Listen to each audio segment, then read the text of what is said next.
A beautiful land, a unique place in Russia, an island of tameless mustangs, wild and free. It's the area named the Land of the Quiet Dawn, located in the south of Russia. It's just a real wonder, a fragment of wild nature which has survived there up to our days.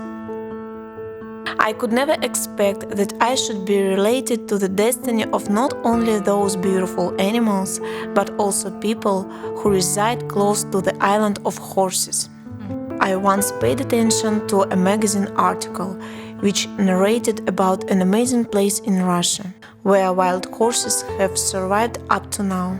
I couldn't pry myself away from the photographs, wild tulips and beautiful mustangs, which for half a century have already known neither saddle nor reins nor rider's hands.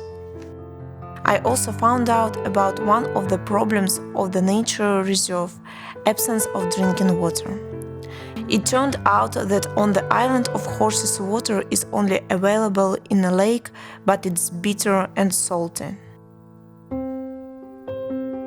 After some days, I received an unexpected letter. It was written by a small girl. Knowing that I won the title of Miss Russia, the girl asked me to help her grandmother.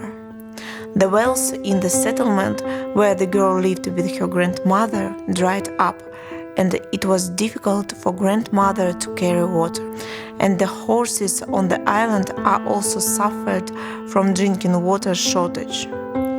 Imagine how I was surprised when I found out that it was exactly the same area which I had read about in the magazine. I went there immediately. There was a real deficit of water, only saltwater lakes and dry wells.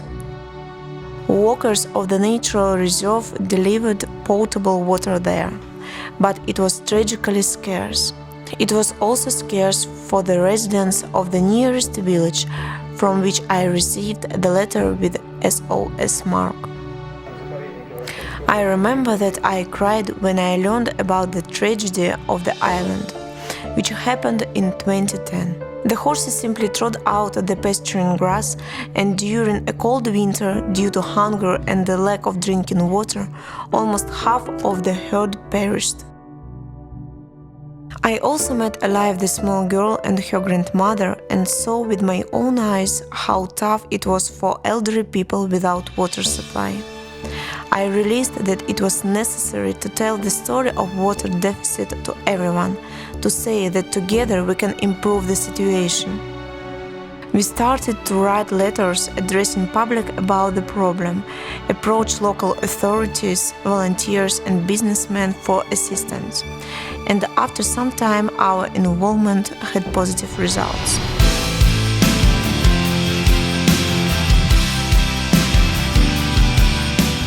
Water supply line was laid to the island and water wells were drilled in the village.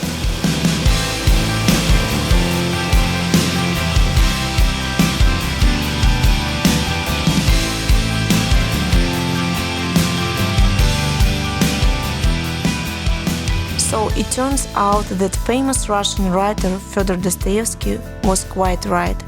Beauty can save the world. Not all of it, of course, but at least one small corner where people became little happier and life of unique horses easier.